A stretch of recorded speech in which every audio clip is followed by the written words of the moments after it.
This is an old stage depot built in 1879, abandoned today. One of the places we'll be visiting in this Jeep Grand Cherokee. It needs a wash job, a little dusty. So stay tuned. We're at our garage and test facility. Let's see what we're rolling out today. Well, we got ourselves a Jeep Grand Cherokee. This is the upgraded Overland version, and it's also the L version. The L means longer because we have 3-row seating instead of 2 for hauling more people and gear. So here we have the second rows, which is available in a bench seat if you want to put 3 instead of 2. And here are the third row seats, one folded on the left, up on the right. These are electrically operated. Just press the magic button, and down it goes. So what's it going to cost to move up to the 3-row Cherokee? Well, the base Cherokee starts at 32 grand. If you go to the 3-seater, you're at 42 grand. If you get the Overland model with all the goodies, you're at 63 grand. But wait, there's more. Add $400 for this red metallic paint. A 19-speaker, 950-watt stereo system, that's around 3 grand more. If you want the optional air suspension that raises and lowers the vehicle and provides a very cushy ride, right here, that's around $2,500 more. Keep in mind all these prices are subject to change and they might be standard equipment on later models.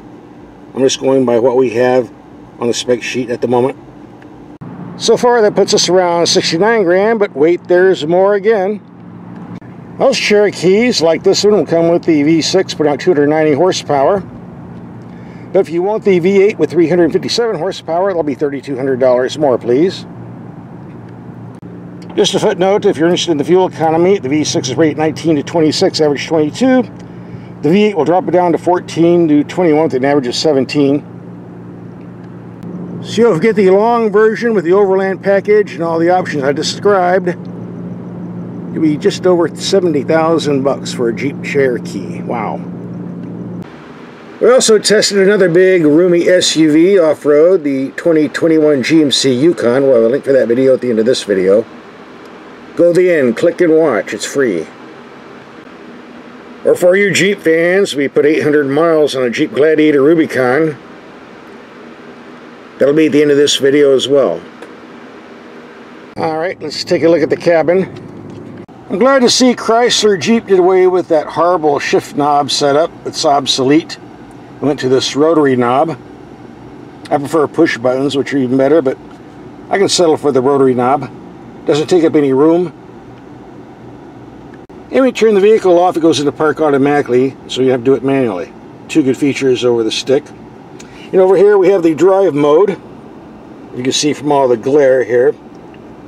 A lot of shiny stuff in this vehicle. Rock, sand, mud, snow, automatic sport mode.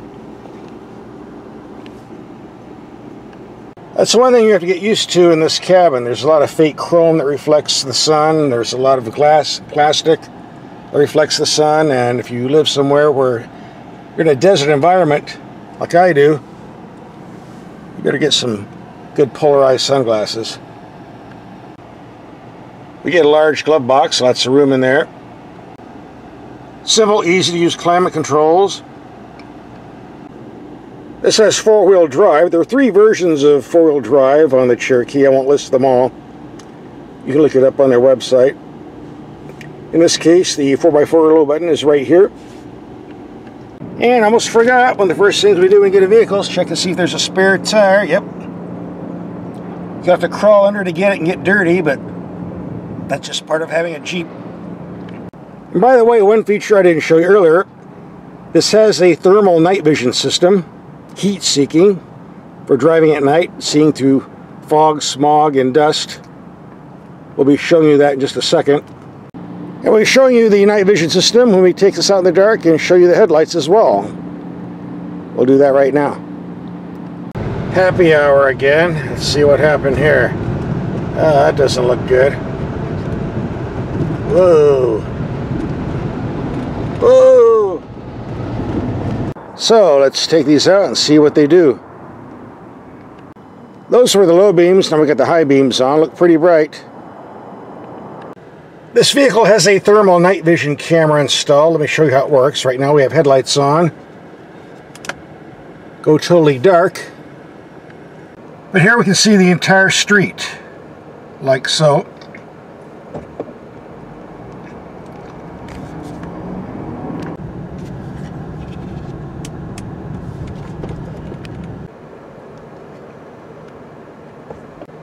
Unlike conventional night vision, thermal works by attracting heat.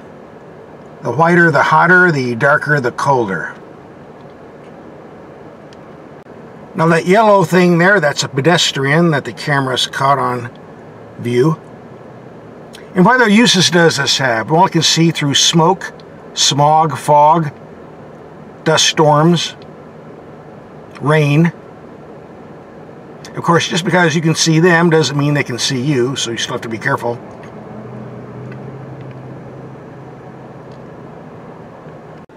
So let's go to the local gas station and see how this works up close.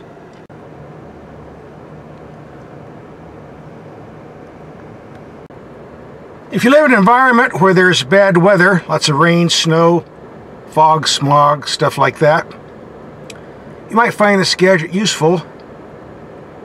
If you don't, well, maybe not. I like the way it targets pedestrians, though, with a yellow block. The safety features so you don't run over them when they're walking down the road.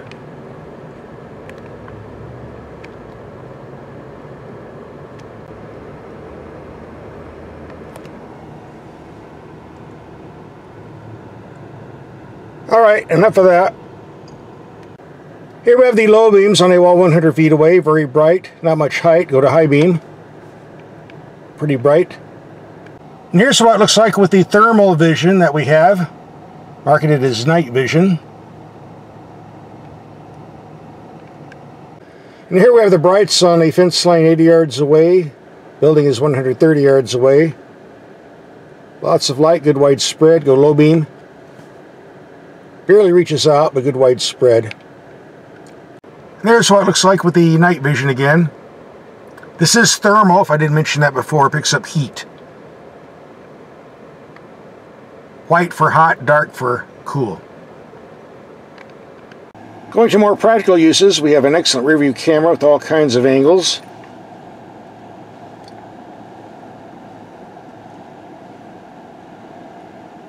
Resolution isn't the sharpest I've ever seen, but adequate. Overall, the headlights, the rear view camera, and the night vision all work pretty good. I don't think there's going to be any complaints. We're going to take this out and do some driving, but as you can see, all the reflections from this chrome and plastics going right in my face. Why do manufacturers put this stuff in here? Look at this. That is very distracting. We need less shiny stuff, not more.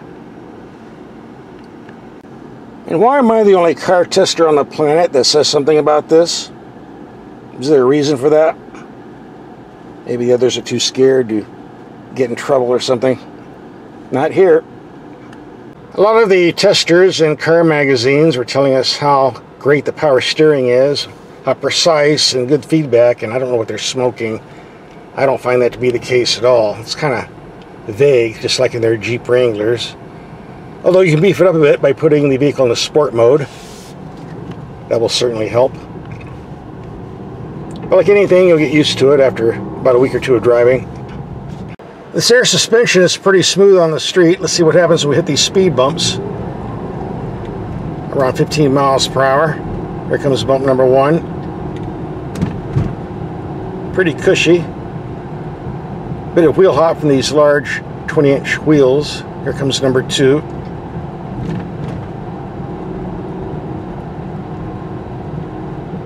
Number 3.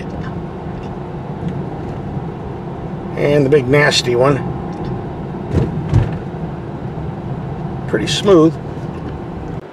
I think if you're going to spend 60 to 70 grand on a Grand Cherokee, you might as well fork up the extra 3 grand for the V8 instead of the 6. But then again, the 6 is more than adequate. Pretty peppy. Does a good job pulling this 5,000 pound weight.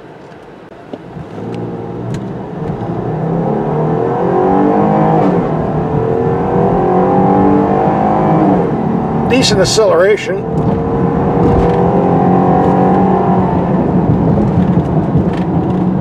Decent brakes. So far we've been averaging 18.1 mpg. We're going to take this out on the freeway, get some better figures, and do some off-roading, get some lower figures.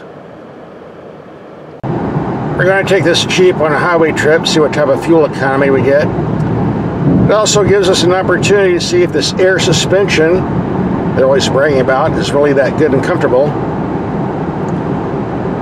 So stay tuned. I'll have to admit this air suspension certainly delivers in the comfort zone. I prefer something just a wee bit firmer, but that's me. If you're looking for comfort, you will not be complaining. If you're taking long trips, want to float on a cloud, I'd say this is one option you would want to get. Two other things I've noticed, there does seem to be a lot of wind noise being generated outside by the mirrors, but nothing serious. There's a lot of reflections coming up in the windshield from the dash. I find very annoying, but again, nothing serious. And a lot of reflections from this fake chrome on the interior blurring into my eyes, and a bit more serious, but nothing's going to strike my driving. Just three minor annoying things that I wish would go away. Just a note, we are climbing up in elevation just a bit, so the fuel economy is not going to be the best it could possibly be.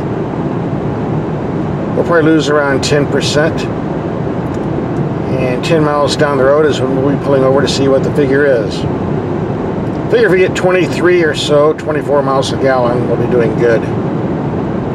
We also have some very, very strong crosswinds pushing against the vehicle, and that's not helping either. I'd even drop it down to 22. We'll find out soon enough. But there you go, 21.5 mpg. Could have been a little bit better with better conditions, but this is what we get. And for the past 1,910 miles in the fleet, we've averaged 18.0. Those interested in those specs, we're going to take a return trip now the wind's in our favor. Maybe we'll get better fuel economy going back. We'll know soon enough. So on the return trip we did better, 23.2 mpg. Time to take it off-road. We have to stop by the ranch house and get supplies. I need to fix those doors someday, but there's no Home Depot around here. Been meaning to do that. I say that in every video though, don't I? Alright, let's forget about fuel economy. This is a Jeep. It needs to be taken off-road and get a little dirty. And that's what we're going to do. Steak dinner on the horizon. Look at those horns.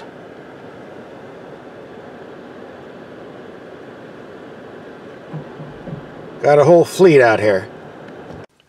This vehicle has pretty good ground clearance. If I'm reading the spec sheet they gave me, if I raise the suspension, the air suspension, we can get 11 inches of ground clearance if we need it.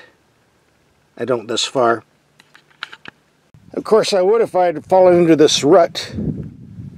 It's about 2 feet deep. That's why I don't drive at night. Because you end up falling in stuff like this. For those historical buffs, this is an old stage depot that was built in 1879, abandoned in 1920, out in the middle of nowhere. I'm sure there's some rattlesnakes in here waiting for me. Nice and cool in here. Now, time to get back to the Jeep. Where is it? There it is. And here's the other one across the street. This one's fenced up, so all the vandals don't go in and tear it up.